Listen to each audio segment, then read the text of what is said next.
Welcome to this explainer. Today, we're exploring something absolutely incredible, the pineal gland. It's this tiny, pine cone-shaped organ right in the center of the brain. But, we aren't just looking at its basic biology today.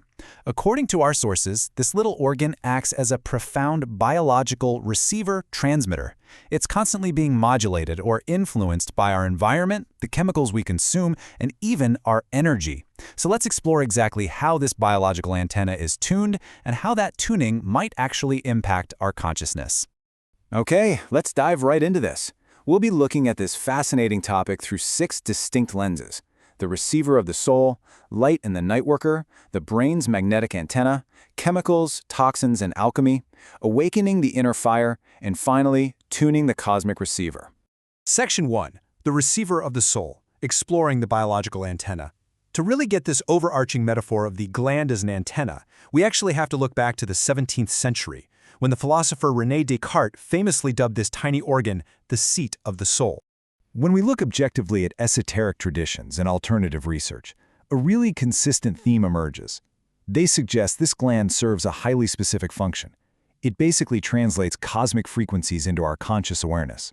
It's described quite literally as the mediator of inspiration and the translator of information. It's like a biological receiver, taking in signals from outside our immediate physical environment and converting them into intuition and insight. Section 2. Light and the nightworker. Chronobiological modulation. So how is this antenna actually tuned? The most fundamental modulator is the light-dark cycle, which has a profound effect on our biological rhythms. Now, what's really interesting about this slide is the key player involved, melatonin. Synthesized from serotonin specifically in the dark, melatonin is often termed the nightworker. In medical spiritual traditions, our sources characterize it as a molecule of feminine consciousness.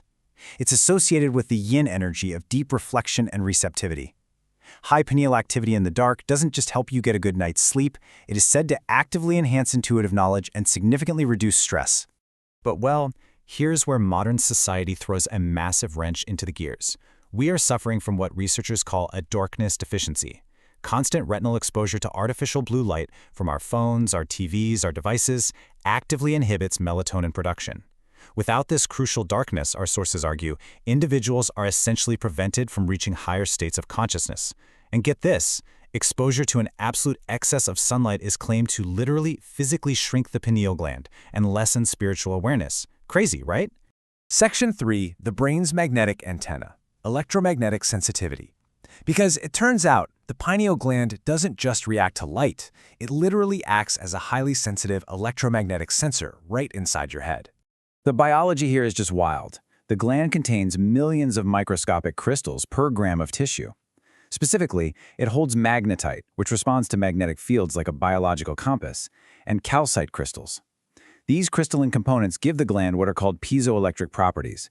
That means it can convert electromagnetic oscillations into mechanical vibrations and vice versa, making your brain acutely, almost unbelievably sensitive to the magnetic environment around you.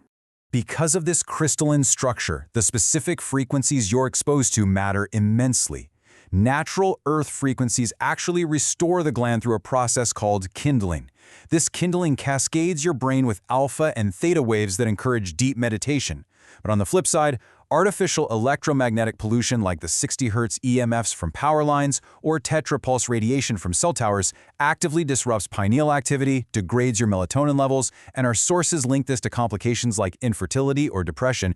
Moving right along to our third dial, Section 4, Chemicals, Toxins, and Alchemy, Physical Modulators. Here we're examining how specific physical substances can either degrade or strongly stimulate the gland's esoteric third eye functions. And this brilliantly illustrates the hard histological science of degradation. As we age, the pineal gland typically calcifies, forming these calcium and magnesium salt concretions, formerly called corpora aurantia, or more commonly, brain sand. This literal sand building up inside the brain inhibits pineal function, decreases melatonin production, and can even mess with our physical sense of direction. Beyond just natural aging, our sources point to specific chemical inhibitors that target this gland. Fluoride is a major one. It accumulates in the pineal, lowering melatonin, and has even been linked to the earlier onset of puberty. Then you have heavy metals, like mercury from older dental fillings, and excitotoxins, like aspartame and MSG found in food additives, which are claimed to overstimulate brain cell activity and suppress intellect.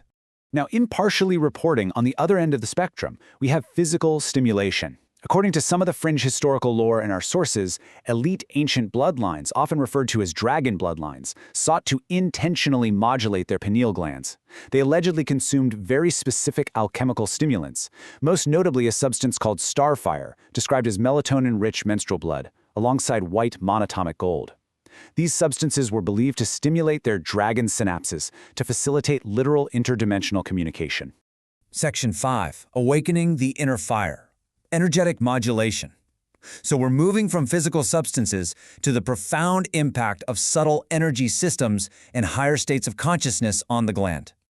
Esoteric traditions describe a dynamic, biological journey known as the Kundalini quickening. This powerful energy originates deep at the base of the spine. As it awakens, it travels rapidly upward along the sympathetic trunks. It then enters the brain, radiating intensely through the fluid of the third ventricle until it finally reaches and outright ignites the pineal gland. When this energy ignites the gland, the results are said to be visually and spiritually spectacular, dramatically increasing blood flow and emitting biophotons, actual light particles, inside the brain.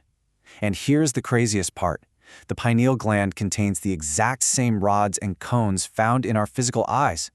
That's why this ignition can lead to vivid, transcendental visions and the profound feeling of seeing a bright white light. This energetic ignition isn't just a metaphor either. It triggers a cascade of highly psychoactive hormones. During these intense states of bliss, the gland secretes chemicals like pinealine, DMT, and 5-MeO-DMT.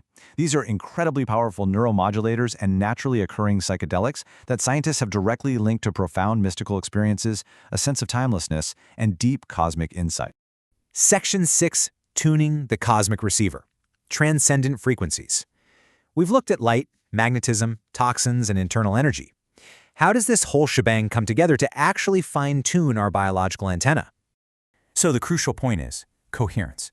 When your heart is in a state of deep emotional coherence, which can actually be measured on an EKG, its massive electrical field capacitively entrains the brain.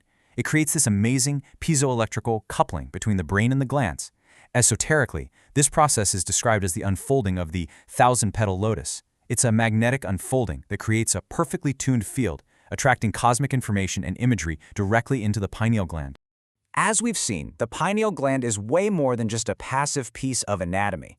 It's a dynamic, biological receiver entirely shaped by the light we see, the foods we eat, the magnetic fields we sit in, and the emotions we feel. Which leaves us with one final, vital question for you to ponder. If the pineal gland truly is a cosmic receiver, what frequencies are you choosing to tune into? Thank you so much for joining me on this explainer, and I really hope this sparks your curiosity to keep exploring the incredible mysteries of human consciousness.